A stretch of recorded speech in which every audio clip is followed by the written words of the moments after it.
Здравствуйте, уважаемые телезрители. На ЮА Крым тема дня. В студии с вами ведущая Лариса Волошина.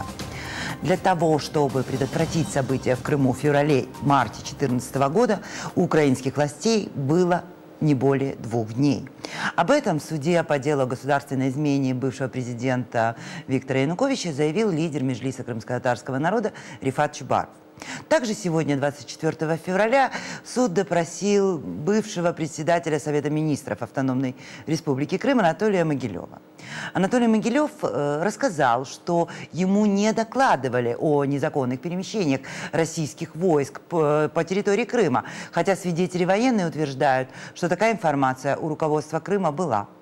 Также Могилев выразил сомнение в подлинности письма, в котором Виктор Янукович просит Владимира Путина ввести войска, и назвал зеленых человечков, захвативших в ночь с 26 на 27 февраля здание Верховного Совета Крыма, пророссийски настроенными людьми, а никакими не сотрудниками спецслужб какой-либо державы. В конце бывший глава Совета министров Крыма даже не смог назвать незаконным захват власти на полуострове Сергеем Аксеновым. Это, имеется в виду отставка Могилева и избрание Аксенова, избрание в кавычках, не объективно. О законности или незаконности говорить мне сложно. Не был заслушан мой отчет, это, конечно, и есть нарушение процедуры, сказал бывший чиновник Автономной Республики Крым судье. Вот о правосудии для украинского Крыма мы поговорим сегодня с нашим гостем Андреем Сенченко, народным депутатом Верховной Рады 7-го созыва, политическим деятелем, общественным деятелем. Здравствуйте, Андрей Валерьевич. Добрый вечер. Могилев, суд, вы тоже ведь давали показания в этом суде.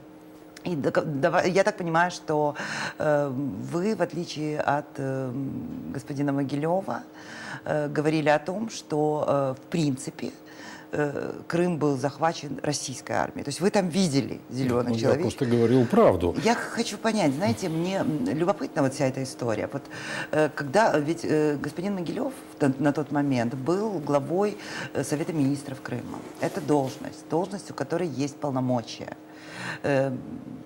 Вот он сегодня обвиняет Киев в том, что Киев не ввел АТО в тот момент.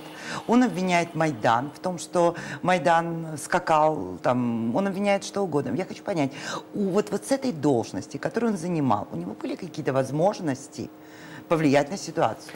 Во-первых, я хотел бы сказать, что точка зрения Могилева достаточно существенно изменилась за последнее время, потому что 26 февраля 2014 года до захвата админзданий в Крыму, накануне, собственно говоря, я был в Крыму. Я утром прилетел и провел весь день. И этот день начался как раз со встречи с Могилевым. И после этого мы с ним еще вместе были какое-то время, а потом я остался, он уехал в подразделении «Беркут», в месте расквартирования крымского «Беркута». Встречались с командиром, с полковником Абисовым, а потом я уже остался беседовать с личным составом. Так вот, позиция Могилева на тот момент времени заключалась в следующем, что он понимает, что в Крыму, в Киеве формируется легитимная власть, что он заявил о том, что он будет абсолютно, так сказать, придерживаться тех решений, которые примет Киев, вот как только появится определенность в кандидатуре премьер-министра, то есть должен внести представление на тот момент времени, должен был внести Турчинов, то Могилев говорит, я сразу же напишу заявление об отставке и все, что смогу, сделаю в крымском парламенте для того, чтобы это прошло как можно быстрее. То есть это точка зрения Могилева тогда. Я еще имел после этого промежуточные беседы, понимая, скажем, его корни, ожидать чего-то особенного не приходилось, но, по крайней мере, была там критика, так сказать, по тому, какую роль на Майдане выполняло Министерство внутренних дел и его подразделения и так далее. То, что Могилев сейчас начал менять ракурс, на мой взгляд, все-таки это означает, что есть очень серьезные рычаги влияния. И, вы знаете, на мой взгляд, я 4 часа 15 минут давал показания в этом судебном процессе 28 декабря, и есть полностью все эти 4 часа 15 минут в YouTube. Так вот, на мой взгляд, Кремль сейчас реализует очень мощную пропагандистскую кампанию против нашей страны. И при этом использует судебный процесс, потому что уже больше 30 прошло заседаний. А вы можете очертить, в чем она заключается? Я поясню. Уже больше 30 заседаний, они транслируются в прямых эфирах. Народ смотрит, потому что это общественно важный вопрос. Но адвокаты в своих действиях, в своих вопросах, в своих утверждениях, посылах, они очевидно выходят за пределы, собственно говоря, своей задачи защиты обвиняемого. То есть постоянно, это при допросе практически каждого свидетеля, постоянно даются ложные посылы. И говорится, вот там в других процессах установлено то-то, да, а дальше начинают вдалбливать. Например, что они говорят? Что установлено, что, оказывается, были некие снайперы Майдана, которые расстреливали там Беркут. Или в других процессах установлено там еще какие-то, так сказать, это факты. Фактически пропаганда. Конечно. Еще раз, это очень мощная пропагандистская кампания. Я знаю, как начинает меняться, ну так, пока слегка, давление тех людей, которые еще не, точнее, поведение тех людей, которые еще не выступали в этом процессе. Не знаю, они давали показания ранее, там, прокуратуре, будут ли их привлекать уже для дачи показаний с трибуны суда, я не знаю, но я вижу, как оказывается давление, в том числе на бывших сотрудников правоохранительных органов. Слушайте, вот этот элемент обвинять во всем Киев, то есть представители местной власти на тот момент крымской обвиняют во всем Киев, где власть была только сформирована. И готовясь к этой передаче, я почитала законодательство. У нас есть закон о автономной республике Крым, где четко говорится, что Совет министров, главой которого был Могилев, имел полное право ввести чрезвычайное положение по причине катаклизмов, то есть обязанностью Кабинета министров Крыма являлось обеспечение прав и свобод, правопорядка и так далее. И вот меня удивляет вот этот момент. С одной стороны, господин Могилев нам говорит о том, что он не видел российских военных. Ну хорошо, допустим. А с другой стороны, он говорит, Киев должен был ввести военное положение. Подождите, но если вы не видите военных... Даже там на месте. Да. Если вы не видите военных, если вы видите о том, что у вас захват неизвестные люди, допустим, не российские военные, захватывают административные здания, вы глава правительства, вводите чрезвычайное положение. Вместо этого он подает в отставку.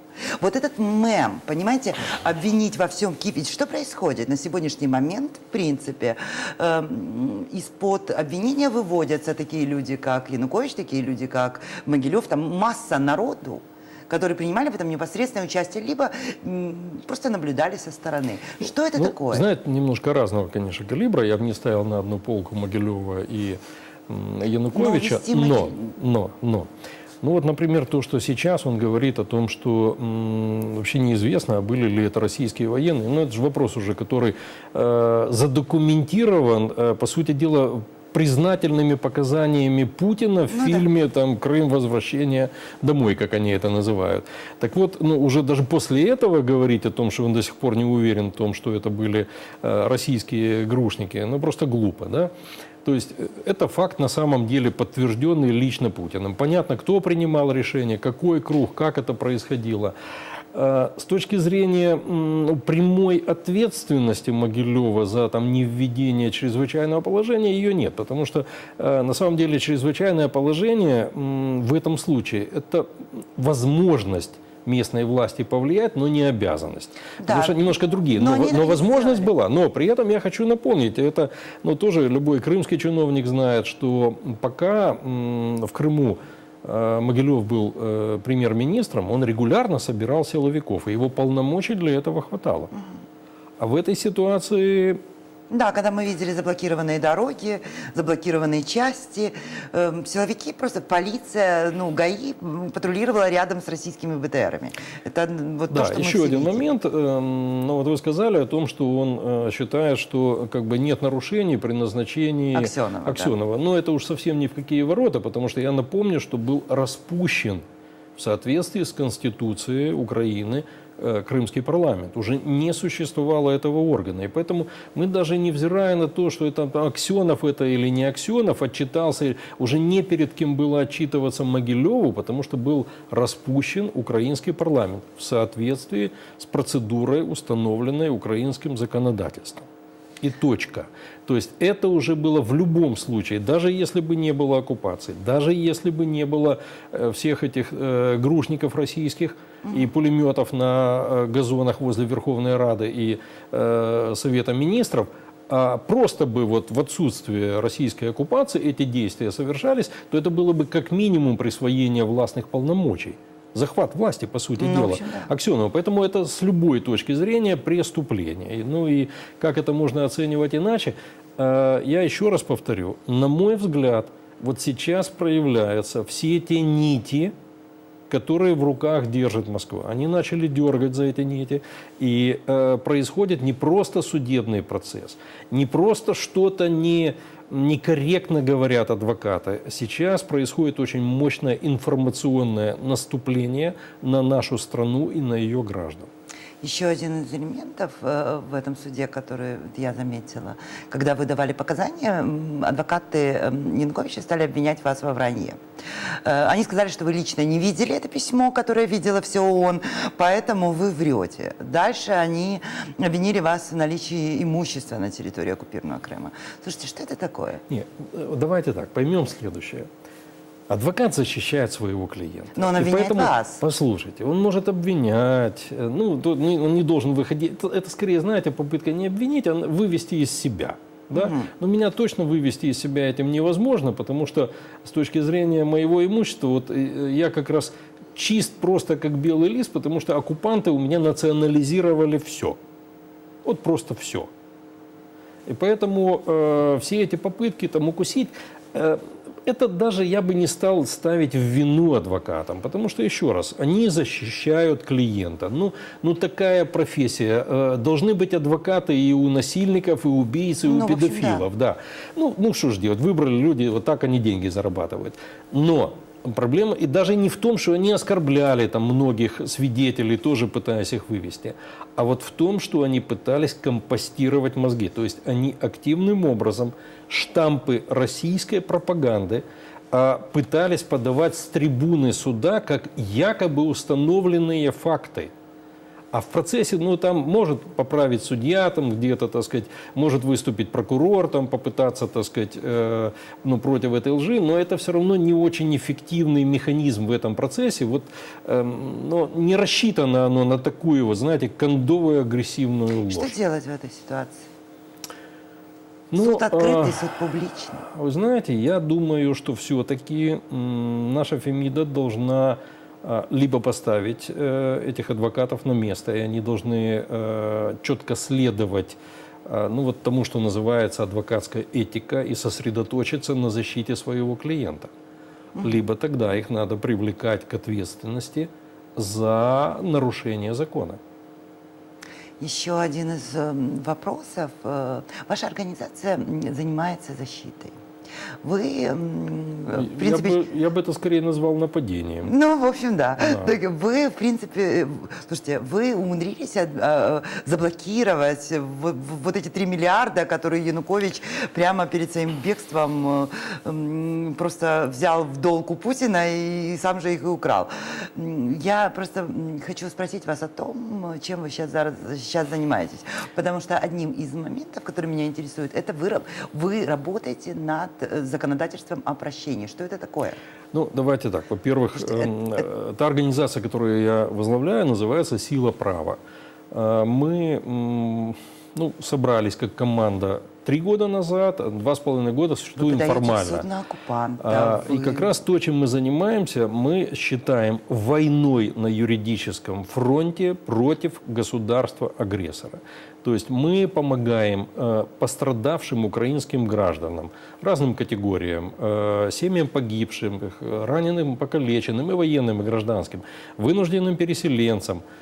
Мы помогаем судиться против государства-агрессора. И делаем это бесплатно. У нас по всей стране есть 25 офисов, и в каждом из них мы помогаем этим людям. И мы помогаем не советом, а готовим полностью все заявления в суд, сопровождаем в судебном процессе на всех этапах до получения результата. И поэтому меня удивило о прощении. С одной стороны, вы нападаете на оккупанта, и тут вдруг прощение. Вот, Что это разные совершенно вещи. Я чуть-чуть еще по этим судебным процессам скажу. Мы преследуем 3 цели в этих судебных процессах. Первое – помочь пострадавшим. Второе – финансово наказать агрессора.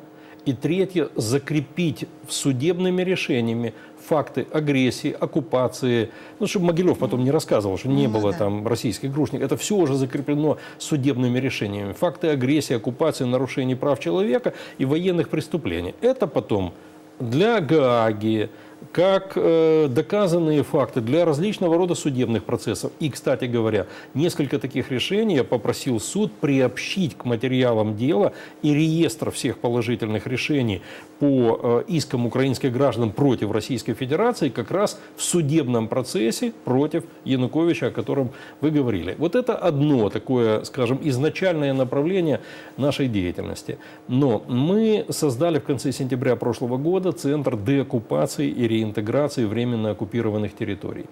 И, по сути дела, мы сформулировали единственную на сегодня альтернативу Минской формуле. Потому что такое Минская формула? Это, я напомню, особый статус, практически полная амнистия и немедленные выборы. Да. Я ответственно могу сказать, что если все это реализовать, то международный военный конфликт, а это признал и Гаагский суд. Да, так вот, международный военный конфликт перерастет в гражданскую войну. Но он будет решаться как вроде бы гражданский. Нет, тут вопрос немножко в другом. Вот представьте себе, да, берем село украинское, 2 семьи погибших, 3 коллег вернулось с фронта и общая атмосфера. И вдруг амнистируют всех, кто, извините, участвовал вот в этом, допустим, на Донбассе. Что это означает? Что все вот это просто село. На всех жителей Донбасса будет смотреть как на преступников. А на самом деле ведь это не так. На самом деле подавляющее большинство этих людей ни в чем не виноваты. Но их приравняли в правах с преступниками. Вот это и есть. То же самое крымчане, конечно, потому что... вот это и есть начало очень глубокого гражданского конфликта, который при толчках, которые, безусловно, в состоянии организовать кремлевская агентура, может перерасти в гражданскую войну. Именно поэтому мы считаем Минскую формулу просто преступной. И что вы предлагаете? Мы предлагаем концепцию ответственности. Мы ее обнародовали, есть дискуссионная платформа в Фейсбуке, она так и называется «Центр деоккупации и реинтеграции», либо на украинском, либо на русском. Так вот, мы опубликовали концепцию ответственности. И она подразумевает, первое, то, что на законодательном уровне нужно очень четко очертить круг тех, кто подпадает чьи деяния подпадают под действие Уголовного кодекса.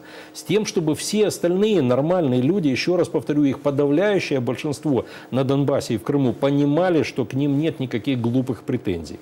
А вот те, кто подпадает под действие Уголовного кодекса, там тоже нужно ввести более гибкую градацию, потому что есть те, кто совершали по сути тяжкие и особо тяжкие преступления, а есть те, кто совершали преступления, скажем, не повлекшие за собой тяжкие последствия, а статья Уголовного кодекса, она такая жесткая и всех в один разряд. Вот поэтому мы в этой концепции подразумеваем, первое, более гибкое меню ответственности, и второе, ввести процедуру прощения. Что такое процедура прощения? Она заключается в замене реального тюремного срока, который положен за реально совершенное преступление, в случае, если это преступление не тяжкое и особо тяжкое, а средней или небольшой степени тяжести, в замене вот этого наказания в виде тюремного срока на альтернативное наказание в виде временного ограничения прав. Я правильно понимаю, что это должно делаться после того, как суд вынесет решение? Да, мы подразумеваем, что это только судебным решением. То есть не осудили, а потом простили. Речь идет о том, что, к примеру, освободили, не знаю, Станично-Луганский район там, или какой-то другой, полностью там, Луганской области.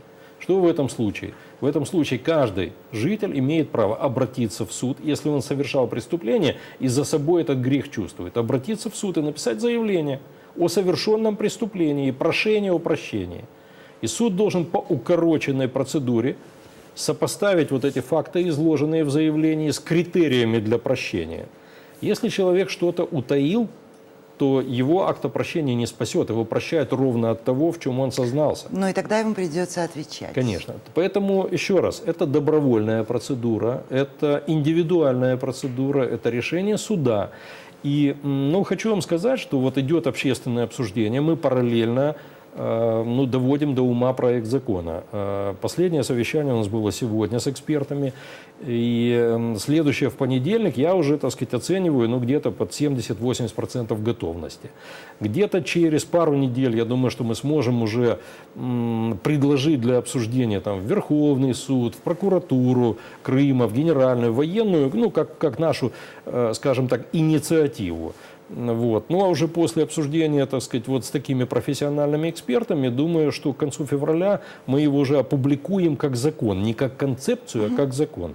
Ну а дальше, если общество с этим согласится, будем вместе понуждать депутатов к тому, чтобы этот закон был принят. И наша идея заключается в том, что он должен начать работать не тогда, когда начнется деоккупация, а уже сейчас. Есть временная процедура, которую реализует СБУ, это программа «Тебя ждут дома». Ну да, есть она. Но она полузаконная. А мы хотим это все в норму закона ввести, для того, чтобы, если человек решил вырваться оттуда, если он не совершал тяжких, особо тяжких преступлений, чтобы он прямо при пересечении админграницы на КПП мог заполнить это заявление о совершенном преступлении и прошение прямо в адрес суда. А дальше уже соответствующая процедура. Еще у нас, я хочу задать еще один вопрос, очень мало времени. И все-таки мне хотелось бы, чтобы вы на него ответили. В Крыму было огромное количество политиков, членов партии, в том числе и оппозиционных партий, которые были на Майдане.